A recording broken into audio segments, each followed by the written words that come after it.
All right, this is case D 473360. Council, Prince of the record. Good afternoon, Your Honor. Alex Quimado, 10592 on behalf of Eric Ruiz. Okay. Current price, bar number 10237, present on behalf of defendant Rosemary Ruiz. Okay. We have an agreement. Wonderful. I heard that. So who wants to put the terms on the record? Ms. Price. All right. Take it from Ms. Price. Okay, the parties executed a partial parenting plan. I believe that was submitted back to the court. We'd like that approved and adopted today. I got it signed by you guys. Are you guys going to sign it? It's just, this is not the physical, and I'm guessing the physical is coming. This addresses the legal and the holiday terms. Oh, yes, I'm sorry, Your Honor. I thought it was... That's okay. We were going to do a new order. Tori Because just... we have other issues. We want to just do a new order and attach that to the new order. Because we have other issues that we need to... We could do that as well, as long as you'll confirm on the record that we're okay with all those. We're fine with that. We'll do that, and we'll get this back to you, Ms. Price, then you could just incorporate it. Okay. Okay? Regarding physical custody, we are going to modify the parties' current arrangement to a joint physical custody arrangement. Okay. With a week on, week off schedule. The exchange is to occur Tuesdays at the conclusion of school. So the parties aren't doing any exchanges personally back and forth but through the school. There is a summer schedule which is different, which is contained in that partial parent agreement that we'll incorporate herein as well. Okay. Some miscellaneous parenting matters. Father will have Father's Day and his birthday with the children every single year. Mother will have Mother and Mother's Day with the children every single year. Children's birthdays, talking about who is going to be the parent who's responsible for throwing the official kid birthday party every year. Mom's going to be the party parent in odd-numbered years. Dad's going to be the party throwing parent in even-numbered years. They will schedule the birthday party on the weekend of their own custodial weekend time. Okay. With the one exception of Jacqueline. She has a quinceañera coming up in a couple of years. Mom is going to be responsible for planning and putting together that quinceañera, which is over the Memorial Day weekend holiday. So she'll have that weekend holiday to party and plan, and Dad, of course, is invited to attend that party. Okay. Both parties will provide each other with notice of any out-of-state travel they intend to do with children when they schedule the trip. Just saying where they're going, how long they'll be gone, where they'll be staying. Okay. The children have cell phones. The parties have agreed that it's okay to use those phones to contact either parent at any point in time. If Dad is calling the children while they're at Mother's house, however, he's going to call Mother's phone line because she has an unlimited phone plan, whereas the kids have a specified number of minutes. Your kids will appreciate that. Both parties will follow general safety procedures for the children, proper supervision, no drinking, driving with the children in the car. Nowadays, that includes smoking. If anybody's going to start smoking, it's not illegal, as everybody knows in the state of Nevada, but you simply have to throw that out there. If it's going to be no drinking, it's no smoking either. And that's just 24 hours before you have the kid. Kids. And as soon as they leave, light up and pop one open if you want. But you probably need to de-stress. So. Child support. We don't yet have an updated financial disclosure form from the plaintiff.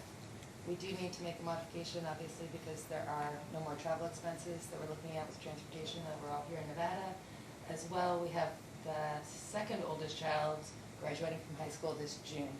So hopefully, Alex and I will be able to look at the numbers together and do some fancy math. If not, then if you guys just want to get me the most current, I have her, well actually I don't, I didn't have paycheck stubs attached to your clients. So if you guys are going to end up submitting it to me, let's give you 10 days to try to work that out, and then if you can't work it out, then I'll just require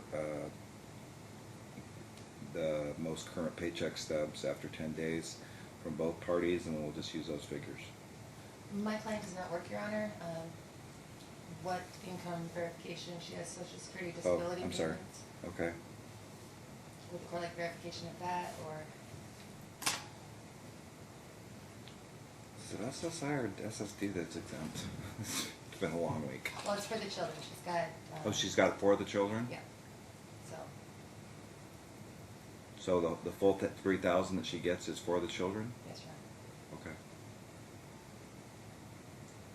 we have social security statements, I have no problem just attaching them to the back. We will try to sort it out, what I would suggest. Yeah, I mean, here, It's tough, but you're what I getting into suggest some is sticky room because, whether she's, let's see what she had the last time we were here.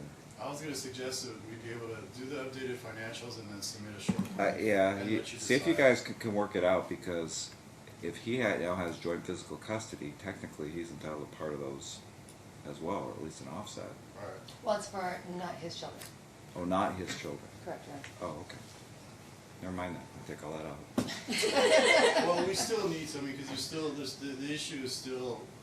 Well, she says she's got statements. She had. And then I right, cannot, listen, let me just throw this out there. And if she can survive off that, I don't know what the other current circumstances are, not really gonna get into that, but I can impute on top of her social security at least minimum wage for child That's what support I was gonna ask purposes. for, right, and that's what we're gonna, That's if we can reasonable. work it out, we can submit a short. I mean, if brief she's to not decide. disabled herself, and again, I'm not gonna make her work, I don't think I can, but I can impute minimum wage, and I don't think I'd probably go higher than that if she's been out of the workforce. So for calculation purposes, once you get his, if you just want to impute what she gets in Social Security with minimum wage, 40 hours a week, and then I'm sure you guys can work it out. Would you like briefs on that, or? No, I think you guys can, I mean, if you need me to do it, I'll do it, but I think I can even do that math. That seems like fairly simple math. I mean, it's what is it, 825 in Nevada? Yeah, I don't know if it's good, isn't it changing soon? Minimum support. wage? No, child support, the calculation, is that not changing? Well, it's changing now because now we have a different designation. No, I'm not saying in this case, I'm saying in general, the actual. The Child Support Commission, that's not Right. gonna happen in January. Yeah, that's still, they're still talking. They're still talking. They're okay. still talking. That's gonna be wild. Unless the legislature takes over and decides to do it, what they do, they have the right to do it. Unless they handle it in their next session, which I highly doubt, I think they're going to defer to the recommendations of the. Anyway, the point is, no, they're still the same. All right, good. Well, that makes it easier. Still the same. So if we can't figure it out, you wanna just submit a short brief? Yeah, I would just need his current paycheck stub, I would need her current social security forms, and I'll note for the minutes when I'm said what I'm doing with this case, that I'm going to impute current Nevada minimum wage into the defendant, and then it's a simple calculation. So I hope you guys can work it out. Going along with the financial information, the issue of the ban was raised in our motion. It's my understanding that it has now been turned back into CarMax, and they're gonna provide any remaining financial statements regarding that transaction. Okay. And my position on that was that they came to some kind of an agreement after the divorce, and where he purchased a vehicle for her. In other words, that's, you have no jurisdiction. I don't. If that happened at 6 months after the decree was entered. Right. And I throw that out all the time. People think that I get to manage all the, even though they have kids together, all the intricacies of their life for the duration. It's What? simply not. No, you No. You don't get to I do don't. that. I've been I'm advised very by sad my about it. clients, I'm very sad about it.